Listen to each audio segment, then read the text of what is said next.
No, you sound fine. Okay.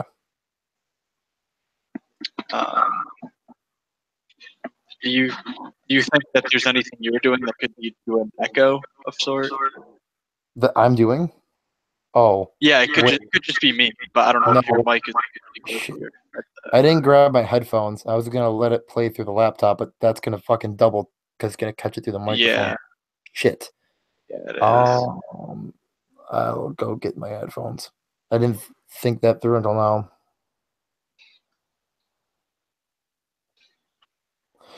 Hold on. Hopefully my dog doesn't fucking bark at me because he's a fucking psycho.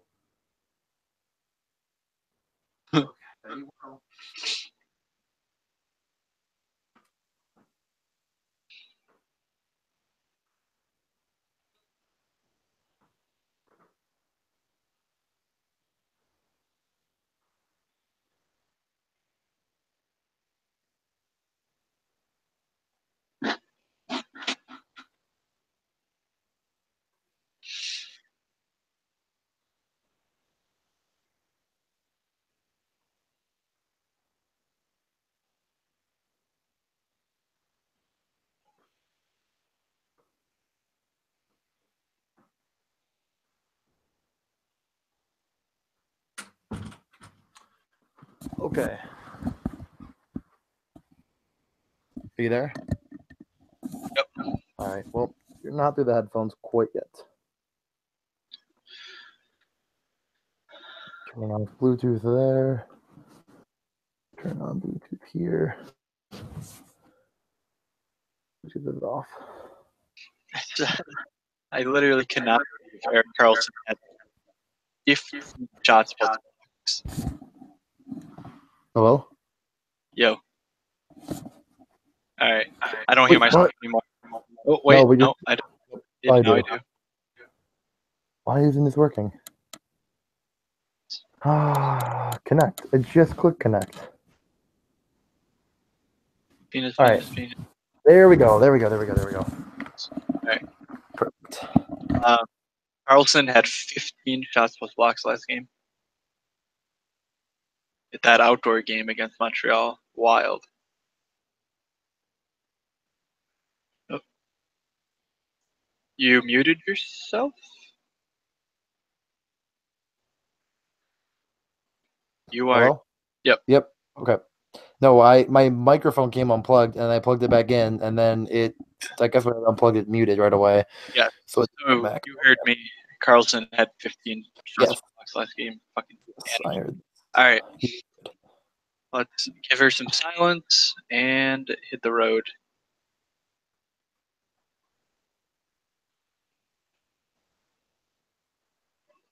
Hello and welcome to another episode of the Morning Skate Podcast. I am Matt Moody, joined by DJ Mitchell to cover the December 19th, Tuesday, NHL slate. How you doing, DJ? Good to be back on the podcast. I'm recording way earlier than normal, but it's fine. I'm home, and I really hope the Wi-Fi in my house works just fine compared to when I at school where it's hit or miss. So yeah, we have a loaded 9-game slate with a lot of DFS goodness, a lot of back-to-backs. So Matt, you want to read off the games? Yeah. Also, props to DraftKings for getting their stuff out. You know, we're recording this at 6 p.m. We got lucky, and that's really great, though. I mean, if they keep that up, it just makes our job so much easier because it doesn't need to be 10 o'clock every night. But anyways, I'm sure none of you all care about the logistics of how these get recorded. We're looking at a 9-game slate. We have Detroit at the New York Islanders, Anaheim on a road back-to-back taking on the New York Rangers, Minnesota at Ottawa, Boston at Buffalo, Boston on not quite a true road back-to-back as they're playing at home on Monday evening. Winnipeg at Nashville, Washington at Dallas, Florida at Arizona, Montreal at Vancouver. Vancouver just getting a nice little Christmas present that Brock Besser is not out long term, so good to see that. And then Tampa at Vegas. So 9 games. Anyone jump right off the page to you? I'm kind of interested to see how Vegas fares against Tampa in that last game of the night. Like, I, Yeah. Vegas is just incredible, man. I don't get it. Yeah, no, the thing is like I am kind of on the Florida isn't that good bandwagon, but on Sunday night I still rolled out the Dadanoff Trocheck stack, which ended up not correlating as well as I thought it might. And like it just kept feeling like the tides were turning and like Florida was starting to dominate. And then did you see the third goal for Vegas? I did not All right, so actually. basically, like they were just first off, the penalty was pretty ticky tacky. I thought on Trocheck. I mean, probably the call, but whatever.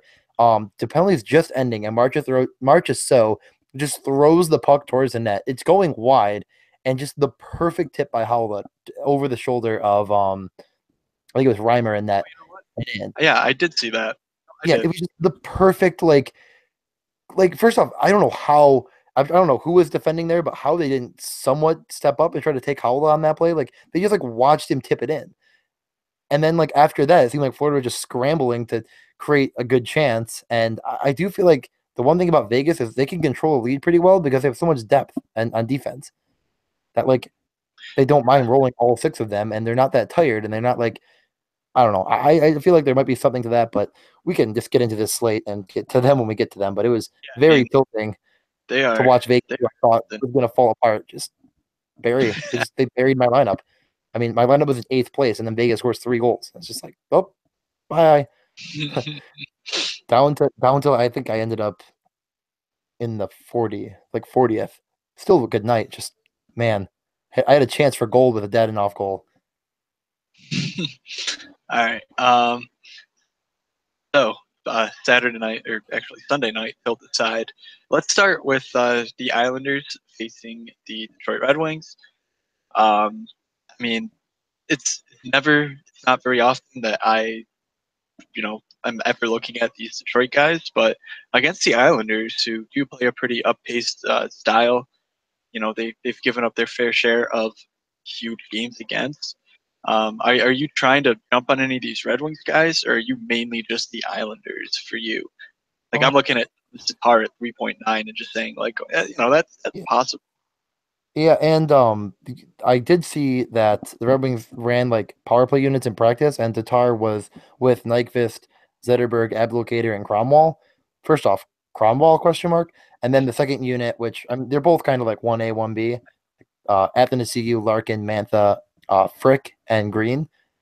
With Ablocator being the net front and Mantha. So I think Tatar definitely as like how cheap he is and like he is like a DFS relevant kind of player. I definitely think he's worth mentioning for sure. Like his shot volume's so high and it seems to be trending upward with him against the Islanders. I mean, I don't think he'll what line was he on last game? Now I'm totally blanking.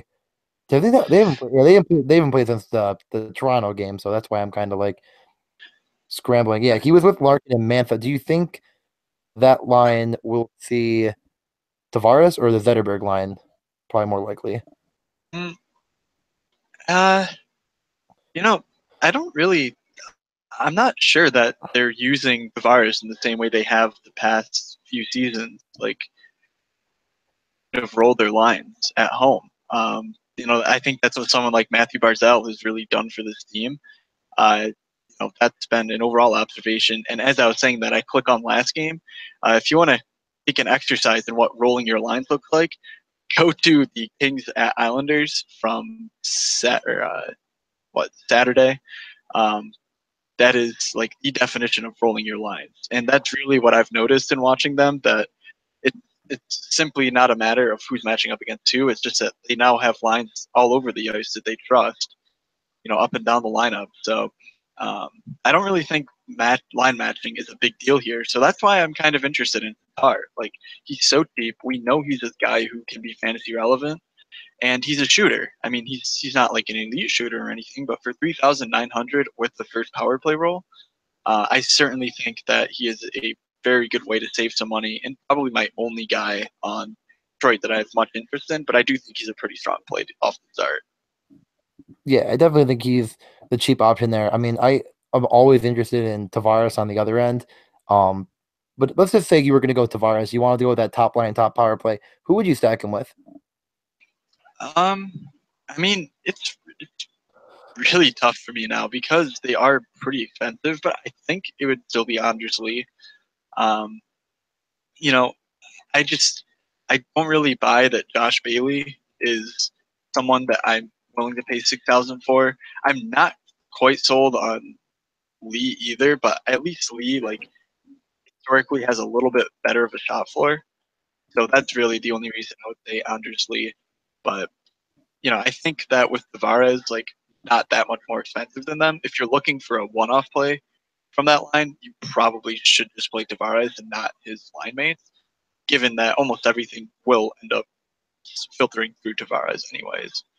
But Yeah, I'm down with that. Is there anyone else in this game? I think we pretty much covered the main guys there, but was there anyone else from this game that you were feeling anything about? I mean, you mentioned Barzell and stuff. Like, are you interested in the Islanders' second unit, um, or I guess mainly just saying Barzell and or Eberly? I mean, it's I think they're certainly worth a look. They're guys that I've been willing to play together for a little bit now, but realistically, I'm just not in love with the idea. Um, over the last 10 days, Eberly has attempted less than 2.5 shots per game over 5 games. So I mean, it's not set in stone that he's not going to shoot, but certainly nothing, pointing to a big explosion. And 5K for a second liner, second power play guy who's not shooting a lot doesn't really excite me as much as it could. So, realistically, I think Ryan Pulock is, in play, but since his minutes aren't really up where they were when he was playing alongside Nick Leddy, I just don't think I don't think he's anything close to like cash viable or anything. But 3,000 for a guy with a shot like he does, who is averaging over 4 shots per game or 4 shot attempts per game over those 10 days, um, I think that's a bit more reasonable to get you second unit exposure. All right, I'm fine with that. So, do you want to move over to Anaheim and at the Rangers? Yeah, we had some pretty exciting news for the Rangers side. DJ, you want to cover it? Yeah, Zibanejad is at least as of now slotted in to return. It sounds like it's I would say 95% likely that Zibanejad comes back. He's on the top unit. So the lines they ran in practice today, if I could pull them up quickly, were Zibanejad with Kreider and Buchnevich, which is definitely the top unit there. Nash with we said 10 is Hayes, right? Yep. Yeah. Or sorry, Hayes, Miller. Miller, yeah, okay, yeah.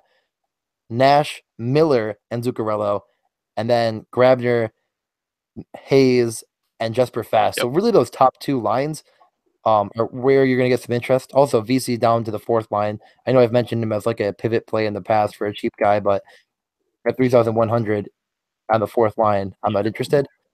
So do you think that Zibanejad Buchnevich is back and better than ever? Yeah, I mean, there's a very clear path to, it looks pretty obvious what they're going to do on their power play as well, given that they ran Shattenkirk with Zuccarello, Kreider, Buchnevich, and then David Desharnais.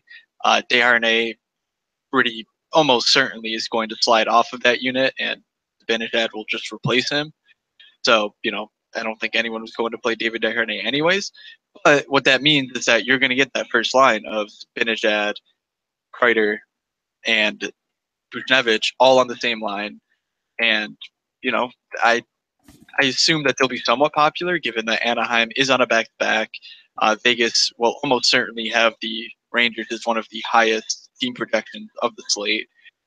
But still, I think that there's still room there to really take advantage of Zibanejad coming back and running those three guys together in DPPs. I think that's a really strong move. Yeah, definitely. What about so Anaheim on a back to back? Are you kind of waiting and seeing what this team looks like with?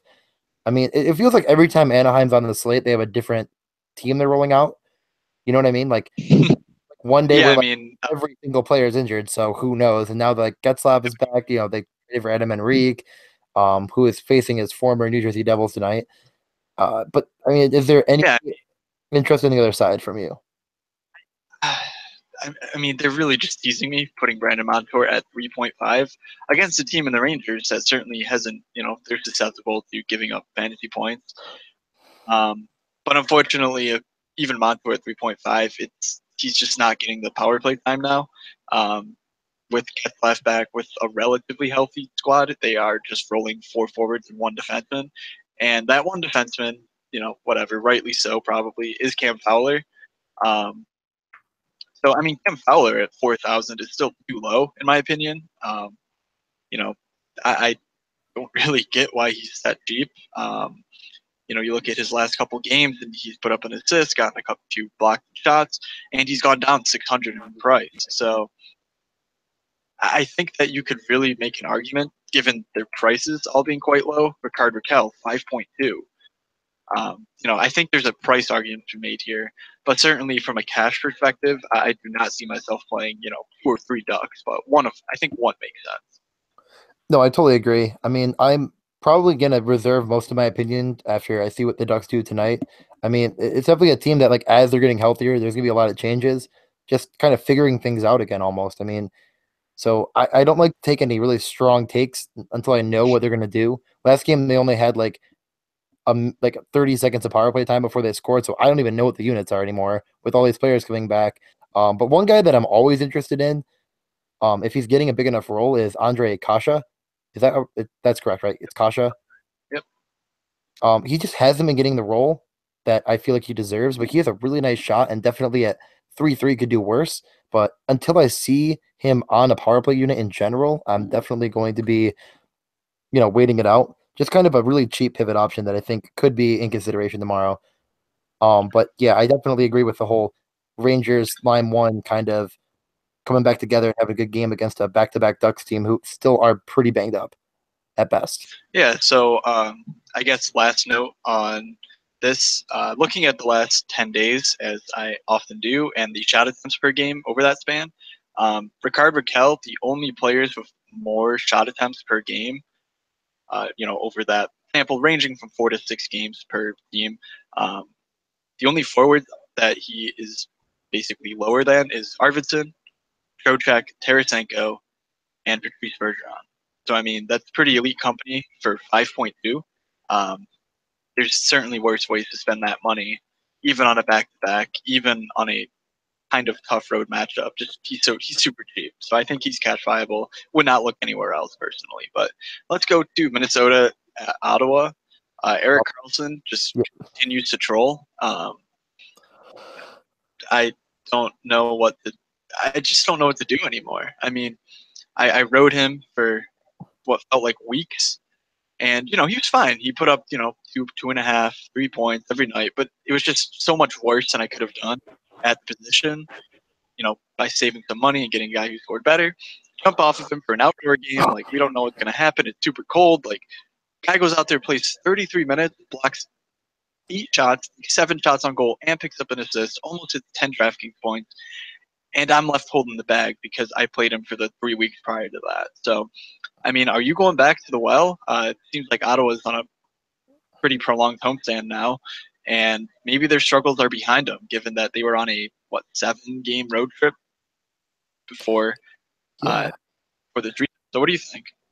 I mean, I think on the other end, the Minnesota side, I'm really trying to figure out what this team is right now, if that makes sense. Like last year, I was very anti-playing against Minnesota, really diminished a lot of people's upside. But this year, it's kind of feeling like that isn't completely the case. Like they're not the same team, and they might end up becoming the same team in a sense, but with Parise coming back, but they're definitely not there right now.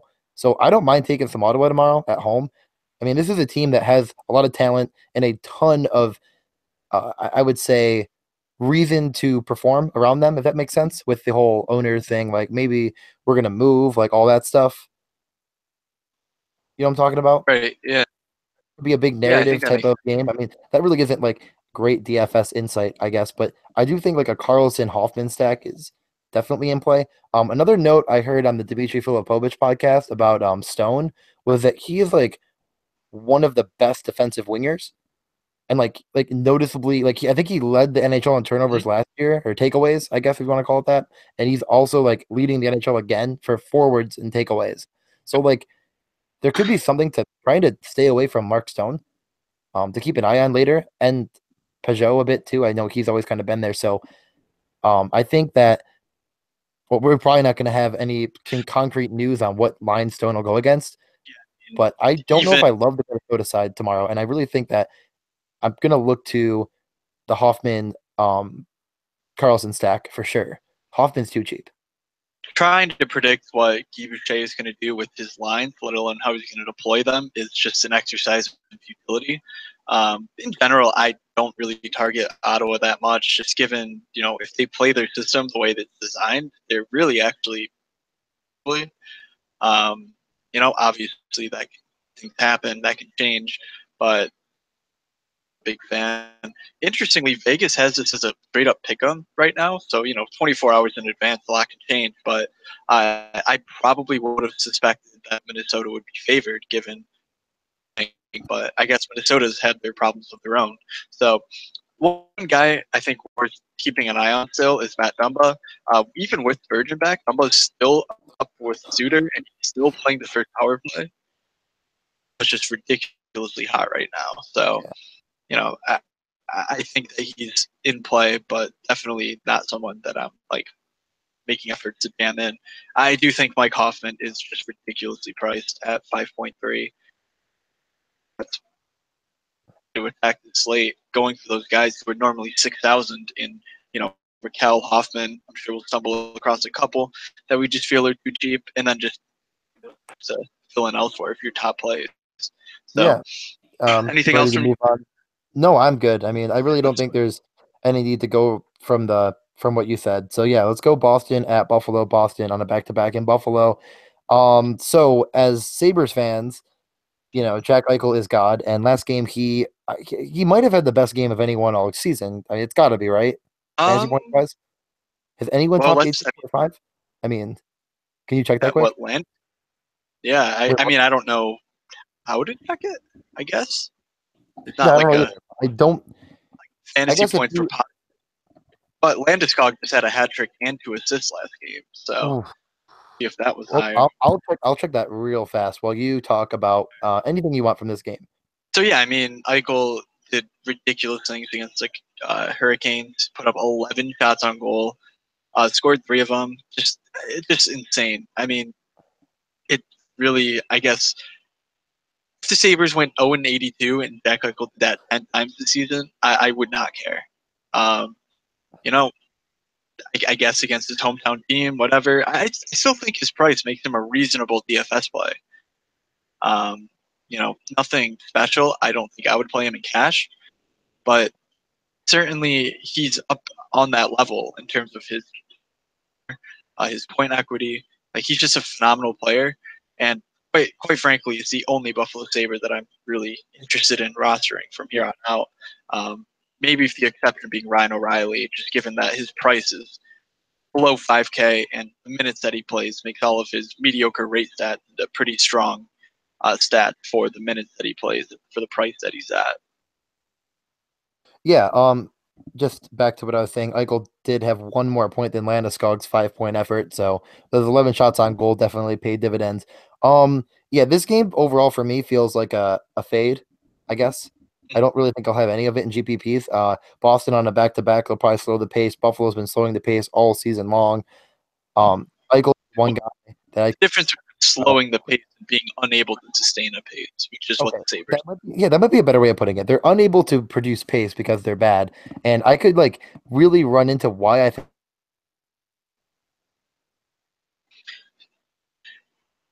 Do why you think the Sabres are bad. Nope, looks like we lost you for a second. Um, all right, well, I don't really have much else to say here. Hopefully, DJ, when he gets cut back in, is he can be ready to go. One last note for Boston: Ryan Spooner returned to the lineup either this weekend or late last week, and he took back his role on the first power play. So 3.7 for Ryan Spooner is an interesting correlation play if you want to play that first line in Pasternak, Bergeron, Marchand, Torrey Krug. Spooner makes a decent way to save some money alongside them. Hello? So Am I back? yeah, you're back. Yeah, I think my Didn't microphone came unplugged. Wait, what? Sorry. okay. All right. Yeah, we did not hear what you were saying. Like, Oh, it's okay. so I don't know if any of it's going to go through or not, but no, my microphone came like slightly unplugged and I plugged it back in, but I think it muted me again. So I heard everything you said. gotcha. All right. Anything you wanted to add then, or can we move on No, to no, Winnipeg? that game's not really GPP relevant unless if you're really feeling Boston one stack, like I think you said, or Eichel. So, yeah.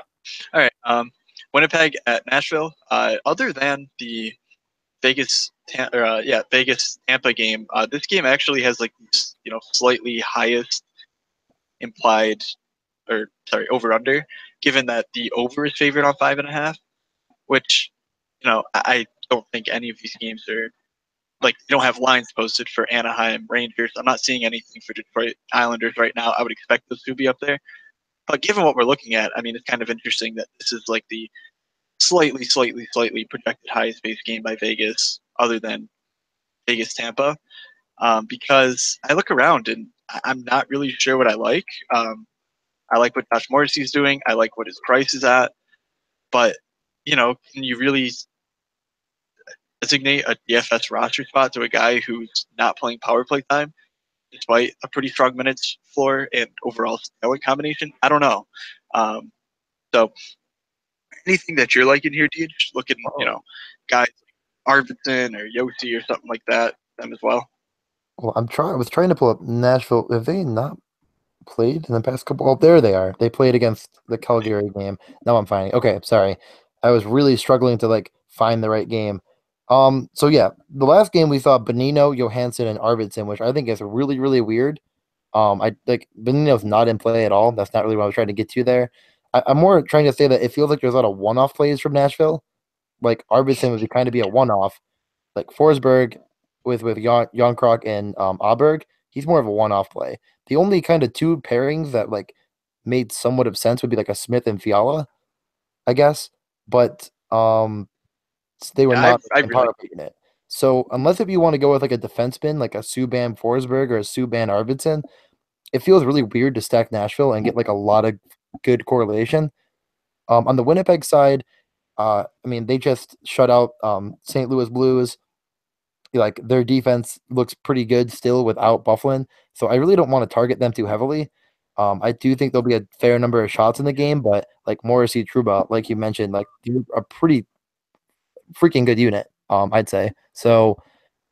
Yeah, I don't know. This game really doesn't interest me as much as the Vegas line is throwing out there. But is there one stack that you would consider over another? um well, I really like Victor Arvidsson, and I think that he makes a lot of sense to pair with PK Subban. I love Roman Yossi to death, but like we look at the last 10 games, and Yossi's at 37 shots plus block. PK Subban is at or 35, so I mean just two less. He's a full 1,400 cheaper than Roman Yossi, and Subban's getting that valuable, I guess technically Nashville splits time more than a lot of teams, but when you look at units made of Arvidsson, Johansson, Forsberg, Subban versus one that has Colton Sissons on it, I think that Subban also has a better power play as well. So I really dig PK Subban. I don't think he'll be overly popular either. Like I think that it'll at least be split down the middle of people stacking Arvidsson with like Yossi, just given that Yossi's been one of the best daily fantasy defensemen in the league for some time now.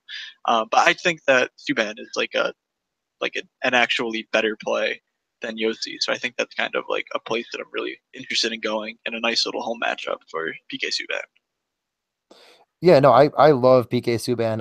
I mean, there always is a chance, I guess, that Nashville could change the lines tomorrow, and maybe you could get like a Forsberg, Arvidsson. You could realistically still play the Forsberg, Arvidsson, Subban stack just because they could always switch mid game if it's not working out, and Mhm. then you'll have a stack that And power play. you automatically get the power play as we mentioned, but yeah, you could really have a chance at seeing like a stack that's going to get absolutely no ownership being together for more than half of the game, and yeah, like that's pretty fun. Those two are two of the best shot producers. I would say, well, at least Arvidsson has been one of the best shot producers in the league in the past. I I don't know if mean, this year he's been up there. I I mean, Forsberg's kind of. Yeah. not on that same level. But I'm sorry, you were going to say something. In shots per game or shots per 60 this year, Arvidsson is blowing away Philip Forsberg. And, I love Forsberg. He's super talented, but like Arvidsson, like rate wise, like overall profile wise, I think is a much, much better DFS play at this current juncture. So Yeah, cue the Forsberg hat trick. But anyways, yeah, of course. I'm ready to go to Washington at Dallas. I think this Yeah, game's me going too. to be a ton of fun. Hmm. Um, and just Alex Ovechkin, he is literally incredible. Like there are not many people that I can roster at 7.7 and say like I'm honestly surprised if he scores less than 5 fantasy points. Every time I see an Ovechkin game of less than 5 fantasy points, I go like, wait, what happened? Like Ovi, what you doing, bud? Like he is Yeah. just so special. It's so nice to see that he is just sniping Genos, shooting the puck like no one else, and even picking up some assists now this year. So I love Ovi. I mean, uh, sorry to take the obvious play from you. Anyone, anyone else that you are interested in from this game? I mean, yeah, I think there's a lot of players to be interested in, but what I was gonna say is, if I play Ovi, just like get in the group me and check. It's like, TJ, are you playing Ovechkin? Because that is always the game that he's gonna take one off on. So I am the anti-Ovi whisperer, and I really, really want to play him tomorrow. Obviously, I mean, you never know. I mean, I played him in the past when he had a hat trick too. So I mean, it's kind of boom or bust. So I guess you can't completely say I'm the worst, but yeah, like Ovechkin's clearly at the top play in this game. Um, price not considered maybe. But I think that could be a decent Kuznetsov with Oshie pairing that's coming back together. Well, I mean, this might be the first time we've really seen that pairing, and it's really cheap. Oshie is probably going to be back in. Actually, well, I would say it's 50-50, but if Oshie's back in with Kuznetsov, like that is a really cheap stack of really good players getting the like best power play in the NHL kind of look. Yeah, I What do you mean, think about that as like I mean, that is contrary. I mean, that's almost the same price going Kuznetsov and Oshie as it would be to go Barzell and Everly. I mean, so it's a bit more expensive, but not even crazy more expensive than that. It's like about 800 more, I think. But still, um, I don't have what do you, with I it, mean, but wait, what? Sorry. I don't have an issue with it. I don't think it's one of my overall top stacks, but I think that's Really, a really it's good way to think considered. about it, especially if you're trying to intentionally, diminish some ownership or something like that. And it really wouldn't be too far out of the realm to say put those two with Ovechkin and have those three men Right. go out there. I mean, Ovechkin is going to be the leader on that power play unit, and like if they all hook up for a power play goal, that's going to be a really interesting stack to have. Like Dallas is fine, but if you were going to take one look at them and say like, well, what's missing here? It's like their defense is not very good. Until they decide to give Honka's time. Uh, yeah, they should I mean, they should give Honka all the minutes. Just saying. not that I'm saying Honka is the best defenseman in the NHL, but like he is Honka and he needs more minutes. But like, I'm just not afraid of anyone on that defense besides Klingberg being okay and like Lindell being like fine. Yeah. So, um, I think a really cool value spot is Radulov, Denmark, and Spezzaline. I mean, it's Hmm. kind of crazy how cheap Yanmark is, how many minutes he's playing, and then along with Radulov on that first power play, and even Jason Spezza. I mean, 3.6, he's not great, but he's playing a decent workload. I saw a couple games ago he had been playing uh, regularly with the first unit. I guess Devin Shore's back there, unfortunately, but that, it's certainly a line that I think should stay together and see what happens from there, given that they're so deep. And I think Yanmark and Radulov are both explosive players. Hmm. Yeah, no, I like that take a lot, honestly. Like that's gonna definitely be something that goes under the radar. But just last note on Oshie is that he said he feels ready and he practiced in full on the 18th.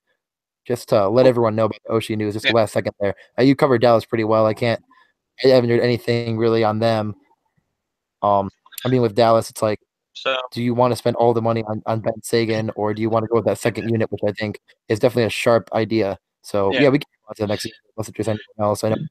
no. All right, Florida at Arizona. DJ, you were mentioning that Dadonov is back with Barkov. Barkov Huberdeau. Was that on the show or was that before the show? Was that was wait, that was before the show. Okay, that was before. I just want to make sure I wasn't repeating something we had already talked Yeah. about. Yeah, last night I So had Sunday night I had the Dadonov Trocheck stack, and midway through the game, maybe even more than midway through the game, Dadonov moved back to that top unit. Bukes wait, yeah, Bukes you had moved down. I'm trying to remember where he moved down to. I think he moved down to line 3. Um, did he not just flip spots with Dadonov? Not really. Like Oh, McGinn, Trocheck, and Maglin were the second line, and then Bukestad, McCann, and Vibrata were the third line. Although Vibrata got moved up towards the end with Trocheck, it was a whole mess. But the lines they ran in practice today, I can pull up really quick. It was yeah, McGinn, Trocheck, Malgin, Bukestad, McCann, and Brickley, Connor Brickley, who I think is back from an injury, but yeah, Huberto yeah, Dadonov line is very interesting to me. I mean, Dadonov is like we mentioned earlier, like there might be another guy that pops up later in the show that is really cheap and really good, and Dadonov's that guy. So yeah, yep, for sure. I mean, even if Aaron Ekblad stays basically in Dadonov's spot on that first power play, I do think Dadonov is very much in play at only 5.2 here. So definitely another spot that you can kind of jump on board. Super talented guy at a very low price. So, and then kind of on a similar vein, I mean, remember when Alex Ekman-Larsson was the talk of the town? You know, we bemoaned him early on in the year, said, "Hey, OEL, what you doing, bud?" He's like, "Hey guys, I'm here still." Like goes out there, gets like I think 11 points in 10 games, just huge floor as well. Recently, that hasn't really been the case for Ekman-Larsson. So he's down at 4.5. I mean, yeah, you're buying low on him, but he's obviously shown in the past that he can have big DFS games. So I think it's relatively smart to go back to Ekman-Larsson here. But DJ, I think I have a more favored, maybe a higher preferred defenseman here. Would you care to talk about your guy, I mean, is it Jacob Chutrin, my boy? homie? Yeah, like I've always been a fan of his game. I just when he was drafted, I was just like, yeah, this guy looks like he could be a DFS relevant player. Like he just had kind of had that like offensive upside all throughout juniors, and he definitely has translated that to the NHL. I was really excited for this season. I know right before the year started, he got hurt and was out for a long time, and I was I was moaning, bitching and moaning. I was like, God, can they get him on the power play? Like, can they please do it? And they finally did. He's on the second unit. But I have a lot of correlation to the top unit as well. So there is a chance I'd say that he ends up being on that top power play unit tomorrow against Florida. And as I mentioned at the top of the show, like, or maybe I didn't mention it on the show. Yeah, I did. Florida is like not that good. I know like we like their top That is line, true. Yeah. but they're not that good. Like after that top line, they are kind of a mess. So I do not mind at all going with some cheap Anaheim exposure if you want to try to get in some of those like Ovechkin esque players. So yeah, like I'm all about that Chutrim with uh Ovechkin. wait what? Did you not just say Ovechkin-esque players, or did you say Ovechkin Chitrin-esque? esque? What's wrong with that? Like players like Ovechkin. I mean, there's no one really like Ovechkin. Is that what you mean? I more meant like No. price wise. Oh, I see. I thought you were saying that you were calling Jacob Chitrin the next Alex Ovechkin. I No, was like, I was gonna say like if that's if bold, but you know, no, I was saying if you want to try to get in guys like Ovechkin, you could play Chutrin and maybe another guy from Arizona to like just a make that happen. minor misunderstanding here. But I do agree with what you're saying. Either way, let me just be clear. He is the go. A Montour So esque player. yeah, right. I don't know about that, DJ. That's pushing things. I, I, So I got to push the envelope here. Sorry. All right, go on. so since Chitrin's come back from injury, there's only been one game in which he did not play at least 20 minutes of time on ice. So like now that he's getting power play time, he's gonna play 20 or more minutes, and he's in a very good home matchup. So I agree with you there. I think that he's my preferred D option. I think he's one of the top overall D values on the slate. So if you're looking for a cash team, looking for a deep guy, I think Chitrin makes a lot of sense in that regard. Um, I guess we haven't really covered Clayton Keller much. No. Do you remember when he was like Bro, 6,500, like just crushing, scoring goals every game. He's 4,400 now. yeah. I mean, the key skated last game with Domi and Fisher, but he had correlation with Stepan. Why did I say Stefan? Jeez. Stepan and Fisher. So, I mean, those lines could be changing, and I would keep an eye on them tomorrow because there could be a lot of value to be had. I think that, like, I don't want to say, like, um, Yeah, I mean, Keller's he like was just dependent on legitimately being, good. I was gonna say I didn't want to say he was dependent on being with Stepan, but I think him with Stepan really helped his game. Like, just kind of builds his floor a bit. Just because Stepan's like a way better center than anyone else on that team. Right. And Yeah, I yeah, think that makes that's kind of what I was getting sense. to. But I think it really brings him back into play if he's with Stepan. There we go. That was the point I was trying to make. And then even Stepan Yeah. too at 4,200, a guy who's going to get you about 3 to 4 shots plus blocks per game.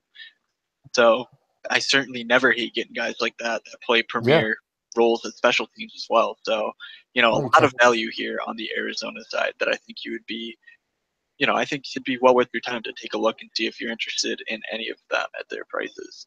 hmm Uh, all right, let's go to Montreal at Vancouver. Kind of two injury notes. Brock Besser is out for what appears to not be a super long time, but probably a week or two till he comes back. I I mean, as much as I had no interest in Vancouver before this, it even further kind of denigrates their value. And also, Shea Weber got sent home from Vancouver. I guess he's dealing with a foot issue or something like that, so he's going to be shut down for the foreseeable future as well. So I think that there's value on both sides here, but given that Vancouver is Vancouver without Besser, I just don't really have any interest in taking advantage of their values. So before you tell me about Vancouver, if you like anyone, I mean, let's look at some Montreal guys. F. Petrie jumps right off the page. The guy who jumps up to the power play one when Shea Weber goes out. Are you looking at someone like Petrie as a value defenseman here? Or do you think another name, maybe like Fitrin or something, is a more viable play? Oh man. I feel like I was like so on the Jeff Petrie train last time this happened, and he always disappoints. But like you cannot overlook him at this price with the kind of upside he's gonna have. Um, I don't know which defenseman it might be. I mean, it's like they got Stumko back now, and like maybe he'll get a bump in minutes, but he hasn't really ever been a DFS relevant defenseman. But he was on that top power play.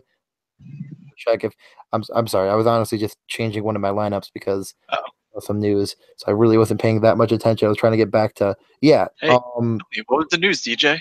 We got to Well, know. oh, I got to know um, personally. well, Krejci wasn't playing, so I Oh, kind okay. of Yeah. wanted to get some exposure to a couple guys on Columbus, which I Cool. know is kind of like All right. weird, but Hey, I, yeah. I got to make my lineups too here, guys. So, um, I mean, I guess another guy that has been relatively strong over the last little while has been Jody Benn, playing 20 plus minutes. But I mean, really, no power play time to speak of. Just not a great player. So, that I could change. He could play on the power play. Who knows? But for me, it's really either Petrie or bust. I mean, Slumko is fine, but he's not that someone that I don't think I'm willing to play him over someone like, excuse me, Citron, who is I just think he's generally a really good DFS player. Yeah, no, definitely. I just feel like the Montreal defensemen, they're none of them really bode well for being like really good DFS defensemen besides Weber. And with Weber out, um, it could. I mean, I'm more interested in some of these forwards. Definitely Pacioretty and definitely Hudon. Those are like my two. I think I'm back on the Hudon train since last time when I was like, I don't know, like let's see, but he's at 3,500 still. Like that's where he lives. And I really am hoping for just a little bit more of a role for him. He's been Yeah, playing with he played with Gallagher last game, which I really like as a pairing. Like I think Gallagher would make like a people but players around him better, if that makes sense. yeah. I mean, Like I he's think just a really Gallagher's actually good. Yeah, shoots the puck a lot, so there's always yeah, offensive upside um, playing with Gallagher. So I think that's a pretty decent take. Gallagher's a bit expensive for me at 5,600, but Oh he yeah, certainly has been productive. If not necessarily on the score sheet, just in general, he's getting you a solid, 3 points a game based on his floor alone. So yeah. I think Vancouver being as bad as they are right now, like I want some exposure to Montreal, and I don't mind going cheap. And Hudon is definitely a strong option in my opinion. Um, just with the yeah, power play upside, and I just feel like they'll probably, if they get up early, like try to give him some more minutes. I mean, that's a guy they really got to try to. They need more scoring from this team. I mean, they got blanked by Ottawa outdoors, and like if you're trying to get more scoring, like you should probably give one of your guys with the best shots on the team some more minutes. Um, so I think they're probably going to get the W tomorrow. It's probably safe to say. So I'm pretty in. I'm DJ, pretty in on Udon. DJ trying to tell a good French Canadian boy and Claude Julien how to play the game of hockey, eh? Yeah, I actually would love to. Terrible, terrible. I have a I terrible mean, accent game. why Pacioretty is just with two guys that make it worse, I'll never understand. But you know I what? don't. I can't do it with Pacioretty anymore. Like he's Nope, just not in a good just so role. frustrating. Yeah, they like So why? like Oh, just put him just with play like hockey. Just play Raquel. Like guys, yeah, you'll $1,000. You'll get a guy uh-huh. actually like wanted to be featured by their coaches, and there you go. Yeah, no, that sums it up pretty well. I like your take there. And then the last guy, Alex Edler, is just a very, very, very, very, very reliable player at the mid 4K defensive range. Like all this guy does is block shots and take shots on goal. Um, minutes are probably going to be sky high again. So just, I think you can play him as a one-off defender and not even think twice. I think he's that, reasonable of a safe play. So, all right, last game before we head off to our Tuesdays, Tampa Bay at Vegas. So we're looking at the high-flying Vegas Golden Knights and the league leading Tampa Bay Lightning. Is that correct? That sounds right to me. Okay. I mean, yeah, it's pretty simple who you're wanting to play on the Tampa Bay side. So, I guess Yeah, I'll just list them because why not? Hedman, Stamkos, Kucherov, Sprinkle and Domestikov. There you go. Let's see. Did Braden Point end up getting power play one time? No. Oh, Corey. Wait. what? Okay, that's certainly. Did Kucherov get hurt last game? Did who get hurt? Kucherov. He's not on the what? He's not on the daily No, like the hockey. yeah, it's got to be wrong. Like, there's no way Conacher was there and Kucherov just didn't get power play time. I mean, Right. like the thing is like he has power play time next to his name on HockeyViz, and then he's just like not like on there. So So I like mean, something's wrong. I've Conacher got power play time, then like that's news to me. I should have been paying closer attention, but it was my work holiday party on Saturday, so Yeah, I was drunk. yeah. Okay. But I would not expect that to be anything newsworthy. But maybe he left and had like a stitched up lip or something on the power play, and that's what Yeah, one happened. of the units. Yeah. Um. Stayed on that unit. I saw you mentioned actually, TJ, that Point was mixing in for Killorn on the first power play. Doesn't seem like that Yes. came to fruition at all, but something to keep in mind, I guess. Yeah. It was like they practiced with Point on the power play at one point. Okay. I didn't mean to say Point twice, but yeah. Yeah. And like people were like, "Oh, Point in the power play," and then he just didn't do it. But it's okay. Yeah. We still All love you. right. So Point. are we officially seeing the Colin Miller reckoning? Oh my God. Yeah, he helped me win money yesterday, and he's really good. He like I was watching their power play, and Colin Miller shoots every time. Like he was basically Brandon Montoring out there. I mean, Like he's every literally time, yeah, like like I'm not. yeah, he really gets. Yeah, no, that is very accurate. Like it just felt like they funneling their offense to give Colin Miller the puck to shoot. And yeah, he had a goal and an assist to prove it. And I think I don't want to say both were on the power play, although I know the assist was. So I'll According pull to it back the up. DraftKings page, neither of them were on the power. Really? Yeah. No. Well, the Wasn't he the assist one who got took added that shot later. that Holler in? No, Oh no, that was Marchessault. That's right. it was March. Well, that must have been right after the power play ended. I thought it was just at the tail end of the power play, but this is saying it was right after It Yeah, ended. because So I saw his one-timer goal. That was just yeah, sick. just exactly what you expect from Brent Burns. I mean, Colin Miller. Yeah. Yeah, no, he is So I very, mean, very viable, even against Tampa Bay. Like I've mentioned countless times, like Tampa Bay might be really good, but they don't really scare me to play against in DFS. yeah. You So know, yeah, I said that a little bit in jest that he's Brent Burns thing, but like when you look at his rate stats, now Miller plays about 5 to 6 minutes less a night than like Brent Burns does. If you compare it to last year's Brent Burns or just a above average Burns team, it's probably more of like 7 to 8 minutes less per night. But oh when yeah, you look at per minute stats, like Colin Miller is taking shots at the rate of literally no one in the league over the last 2 years besides Brent Burns. So that's why I say that and kind of say it in a humorous manner. But I don't think that takes away from the fact that Miller is an elite DFS player, given the way that he's being used on this team and given the way that he's had strong shot numbers for the last couple of years now, dating back to his Bruins tenure as well. So yeah. if you had to pick a line for the Vegas Golden Knights, are you looking at the Carlson Marchessault Smith line or the Neil Halla Perron line, given the lines they rolled last game? I mean, I'm just more looking at like a Marchessault. Wait a minute. Yeah, I want to say Marchessault Colin Miller, but it doesn't look like that was the power play unit they ran.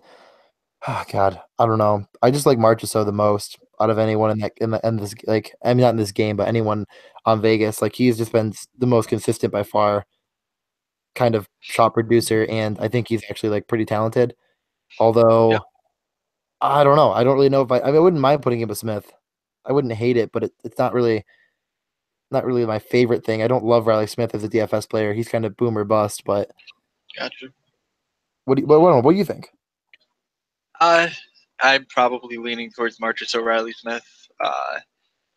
I'm not sold on William Carlson being like the better Carlton of between him and Eric, which is what their DFS prices have indicated for the past little bit. So I think You William mean you Carlson mean Bill? is insane at 6.1, but I think Marchessault and Riley Smith are both pretty strong plays at their respective prices. Yeah, no, I agree. I mean, I think All right, Tampa Bay let's. is definitely gonna get piled on. But do you think that like going Tampa one is just like a must have if you have multiple lineups in GPP? Like you gotta have exposure to this line because of like the matchup. I'm never going to say a must have, especially because at home, Vegas has just been incredible. I don't know how else to explain it. I don't possess the words to explain how I feel whenever I see that Vegas beat another team that I see as relatively solid on home ice. Uh, you know, Florida kind of aside from that, but just in general, like they just continue to win on home ice. I don't think you need to play them at their pretty, insane prices. It's not sleep Yeah, ranking or anything. That Kucherov is 8,000 and Stamkos is 7.8. They're most expensive at their respective positions, but I think there's many paths to victory here without playing those guys, especially because we found a lot of value in the mid range and you can kind of make a really fun team that really doesn't even go into any of these super expensive guys. And if I were going to play one super expensive guy, it would be Mr. Alex Ovechkin. So that's kind of where my head's at right now. yeah. Okay, two quick notes.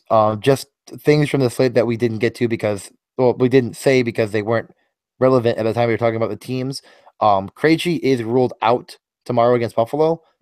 And it also looks like Raquel is now up with Getzloff on the top line. Um, unless if Okay. something, Yep. I I did don't. notice that. I mean, we'll Swapped with swapped see. with Wait, what? swapped with Silverberg, basically. Yeah, Silverberg and Raquel swapped at least to start the game.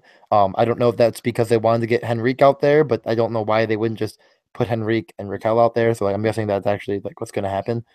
So Yeah.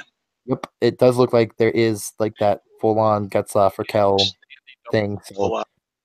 last note. So do you want to just kind of guarantee some goals and get out of here, or just do a quick stack and goal? Yeah, let's do our top stacks. I will start off. I am going with Ovi and Nick Backstrom. Backstrom is never a guy who I think is a must play in DFS, but I think against the Dallas Stars, I think Backstrom makes a lot of sense.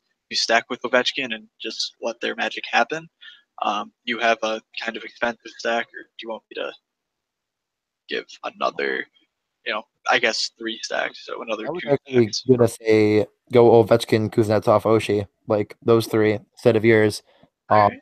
I just feel like Backstrom, from my perspective, is like not my favorite DFS play, especially in GPPs or really cash. It doesn't. I think that might be the better way of going about it tomorrow, and I'm definitely gonna have it. So definitely contrarian, but those three together, yes, please, thank you. Okay, your turn. All right. You know what? I'm not going to do it, Mr. Eric Carlson. I'm not going to do it. Not going to say Mike Hoffman, Eric Carlson. And I just said it. All right, give me them. You're going to smash one of these nights. Hoffman is just ridiculously way too cheap. He continues to shoot the puck a ton. He's going to score, guys. Like, he's not going to shoot 3% for the next 10 games. Like, that's just not going to happen. So, Hoffman, Carlson, jam them in. All right, I'll go really cheap and say Derek Stepan with Clayton Keller and Jacob Chutrin. Now, this is kind of depending on Keller being with Stepan on the first line, but I think it might happen. And even if it doesn't, you can still ride that power play exposure Yep. and hope Chutrin does step it up to that top unit. If you would rather go OEL, I would not talk you off of it. I think they're both definitely who you want to stack there. OEL might be the safer option for sure, but I really wanted to mention Chutrin's name again because he's the GOAT. Yeah, I think that makes a lot of sense as well. All right, and so I think this line is ridiculously cheap given that what we were paying for them just a month ago, what we were paying for them last season. Getzlaff, Raquel, and Cam Fowler. Assuming Montour doesn't ascend to his rightful throne on the first power play. Fowler makes a lot of sense there at only 4,000 as well. And Getzlaff 5,500, Raquel 5,200. Sign me up. I'm just going to ride the Anaheim team into the ground. I think that they have a lot left to give. So let's see what happens. Okay. Do you have some guaranteed goals ready to go, or do you want me to just get started? You can get started. Okay. So one of the biggest question for me was like which one of those 5K guys I want to go with. Yep. Man, I think I'm gonna go Hoffman and Arvidsson as my two. I really kind of like. I was looking. When you were talking about Victor Arvidsson, like I was kind of considering him. I was like, yeah, this guy. And then I was kind of looking into it, and he's been red hot. And I think people will be off of him tomorrow against Winnipeg. So yeah, sign me up. I think that's pretty strong. All right. I will go. Not really sure where I want to look to here. Kind of want that Getzlaff action. Give me Getzlaff 5.5. I think that's of a play, and as much as it pains me to not say someone like Raquel with him because I love how cheap he is. I'll go with Alex Radulov at 5,600 as well. I think that he's playing a really premier role right now, and let's do it. Yeah, let's lock that in. So, really quickly, just a couple little notes about the podcast. I know Matt's got to get out of here. We have been running a listener league. We've been running it through the GroupMe, so like we've been sending out invites. If you want to get involved with it, it's I guess never too late to try to come back. But we are giving a spot on the podcast early in January to the winner, which would be like the person that gets the most wins through the month of December. We're gonna really start pushing this next month. We kind of wanted to test it, see how it went. But I'm going to be tweeting out all those contests starting in January and tweeting out all the winners and losers.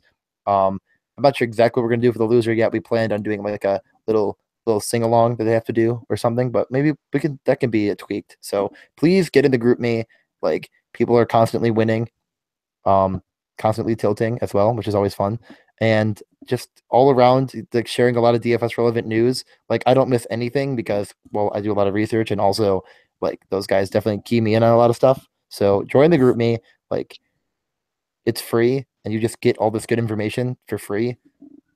And yeah, and you can like mute it and it just go on when you want to go on and check it out. Like it doesn't have to be in your face. I know that's what some people get upset about. It like clogs up their phone, but you can just mute it and then go on when you want to go on and check out what's going on. Like, okay. I think those are pretty good points all around. So, all right, yes, like DJ said, I got a dinner to get to. So, thank you all for listening. Good luck on the Tuesday slate from Doug, from DJ, and from myself. Have a good sleep, everyone, and we will see ya.